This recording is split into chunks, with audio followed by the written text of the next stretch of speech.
विश्व प्रसिद्ध रथयात्रा में कोरापुट वासी को मोर आंतरिक शुभेच्छा जनाऊँ एवं शुभकामना करुच्ची एवं समस्ते निरामय रहतु।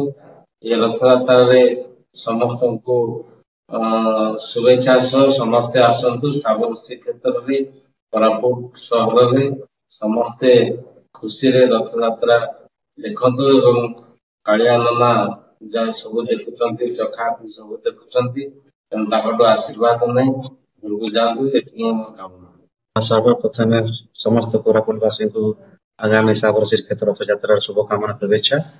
समस्त को विशेष अनुरोध जे समस्ते सुरक्षित रही रथ टणार सामिल हूँ जमी कौन प्रकार अप्रीतिकर घटना न घटे किसी दुर्घटना न घटे जो द्वारा कि आम स्वच्छतार सहित रथ टाणीबा और नियम को जहाँ प्रशासन नियम कर नियम को निहाती भाव पालन कर रथ टणार सामिल होगा। विश्व प्रसिद्ध पवित्र रथयात्रा उपलक्षे मु कोरापुटवासी समस्त कोरापुटवासी को शुभेच्छा और शुभकामना जनाऊँ। आम सागर श्रीक्षेत्र में प्रति वर्ष भरी वर्ष रथयात्रा पालन कर उपलक्षे पौर परिषद तरफ समस्त स्टेप नहीं समस्त सुस्थ और निरामय जीवन कामना